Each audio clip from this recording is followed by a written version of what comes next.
So we just solved two inequality. We just solved them and graph the solution and write the solution in interval notation.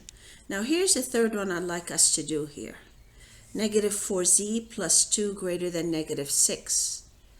So we're solving this inequality. We need to isolate z, the variable.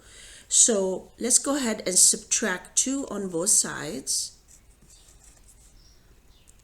And we get negative 4z, this cancels, greater than negative 6 minus 2. So you're adding these two numbers, we get negative 8.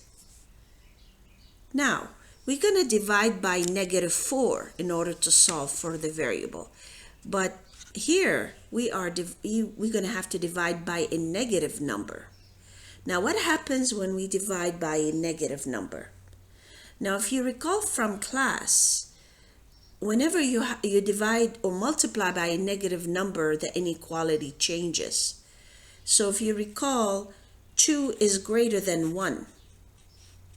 But if I were to multiply by negative 1 or divide by negative 1 on both sides, I get negative 2 and negative 1.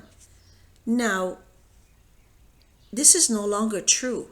Negative 2 is no longer greater than negative 1. Now, negative 2 is less than negative 1.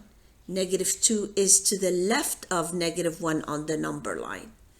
So whenever you multiply or divide by a negative number, the inequality changes. Since I need to divide here by negative 4, I'm putting here dots in there because the inequality symbol is not true. It won't be true anymore if I divide by negative. So what do I get? I get negative 4 divided by negative 4, these cancel out. I get a z, and this becomes less than negative 8 divided by negative 4, that's positive 2. And that is my solution. So graphing the solution, what do I get?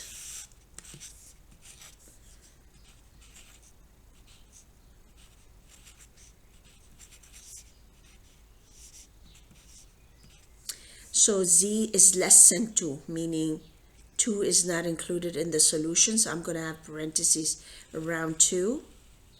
And since the solution is 2 or less than that, so anything to the left of 2 in the number line is a solution.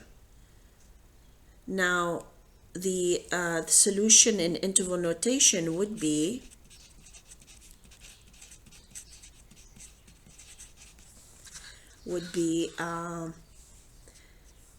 what? So we have 2 is the largest value that you can have, so it's going to be to the right of the comma. So here, 2. And since 2 is not included, I'm going to have to put parentheses around it. And anything less than that, so we're going all the way to the left of 2, so it's going from negative infinity to 2. That's the interval notation of the solution for this problem.